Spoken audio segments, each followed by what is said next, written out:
Good morning, ladies and gentlemen. Welcome back to another episode of Mogul Motivation. I'm happy that you are here. If this is your first time listening to this podcast. It's for the aspiring entrepreneur who is trying to get over that hump and make things happen. This podcast is for anybody with a dream that wants to go forward and accomplish that dream. This is episode 346. And let's take it all the way back to episode 1.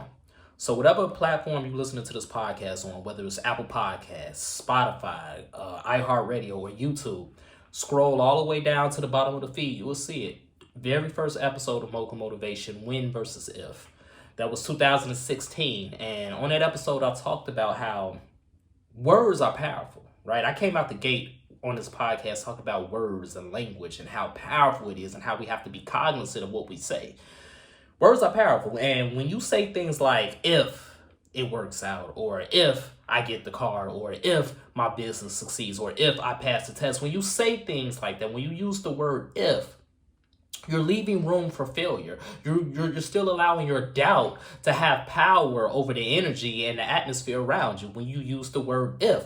We have to shift our thinking. We have to shift our language, and we have to use the word when, because when we use the word when, we declare that it's going to happen. We declare that it will happen. Whatever it is that you desire in this world and in this life, we declare that it will happen. And that's what I want to expound upon on this episode 346. I want to expound on episode 1, when versus if, and I want to talk about the fact that it will happen. You see, my problem, I'm talking about Antoine Twiz Taylor personally. My problem on my entrepreneurial journey is I don't have control. See, I became an entrepreneur because I wanted control, because I couldn't really function and, thrive and succeed working a 9-to-5. And I'm not saying 9-to-5s are a bad thing. I'm simply saying me personally, my personality, the way my mind is wired, I could never thrive. I could never excel working a job. And I wanted my own space, and I wanted my own peace, and I wanted to do things my way. So because of that, I went into the entrepreneurial field. And I went into the entrepreneurial field because I knew what I wanted to do and how I wanted to do it. I wanted full autonomy and control. That's what entrepreneurs, that's what dream chasers, that's what we want. We want control of our time, control of how much money we make, control of whatever we want to do. We want that control. And the problem with that is we can believe all we want. We can have all the faith that we want that what we're doing is going to work out, right? We believe that it will work out. We just don't know when. And because we don't know when, it's a problem, and it's definitely a problem for me. There are goals that I've been after that have been so elusive over the years. I'm talking about 5-6 years that I still have not accomplished because they have been so elusive. They have been so fleeting, and I still haven't been able to get my grasp on them. And the problem is I know it's going to happen. I just don't know when it's going to happen. But I want to tell you right now, ladies and gentlemen, that's a form of self-sabotage, and it's a form of distraction.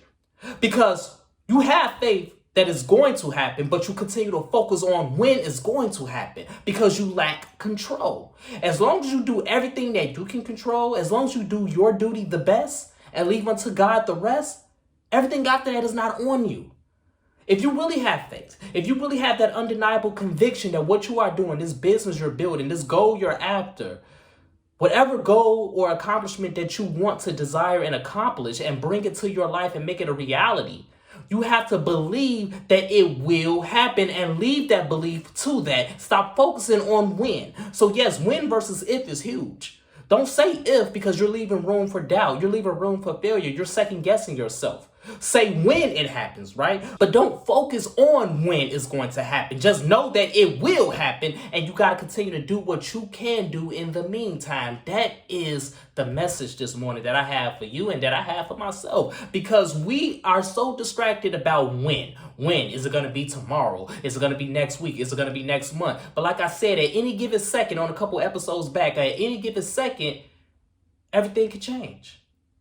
It will happen. It's just not up to us when it's going to happen. As long as we believe that it will happen, that's all that matters, ladies and gentlemen. So continue to work. Continue to have that faith. Continue to go after your goals. Continue to build this business. Continue to do every single thing that you can do to make your goals come true and into fruition. And understand that once you did everything that you can do, after that is beyond your control. Let go of that control, surrender that control, submit that control to your faith, to God. Allow God to do what God does. Because you already did what you did. You already did what you can do. You already did what you've been instructed to do. And now you got to sit back and wait. And waiting is hard. Waiting is excruciating. Waiting is annoying. But waiting is necessary sometimes, because if you want to open that door right now, you might not be ready for everything that's going to come out that door. Yeah, you want it, but you might not be ready for it. Sometimes we have to wait so we can get ready for it, so we can be prepared for it, to handle all of that success that we want, to handle all of these accomplishments, to handle all of these accolades, to handle all of the praise and the criticism that comes with that praise. We have to be ready for it, and we might not be ready for it right now, ladies and gentlemen. That's just the truth. That's the unfortunate truth that we have to accept sometimes. So believe that it will happen. Stop focusing on when it will happen. Just believe that it will happen. Whatever it is that you're going after, whether it's a home, a car, building this business, hitting a certain financial goal, eliminating debt, passing this test, getting into school. It does not matter what your goal is. Just know that it will happen, and stop using the words if it happens, and stop focusing on when it happens. That's my message this morning, ladies and gentlemen. Let's continue to work. Let's continue to imagine reality. And if this podcast has benefited you in any way, shape, or form, I ask for two things as always. Number one, leave a 5-star review. And number two, pass it on to a friend who may benefit from it as well. Have a great day, everyone. I'll talk to you next week.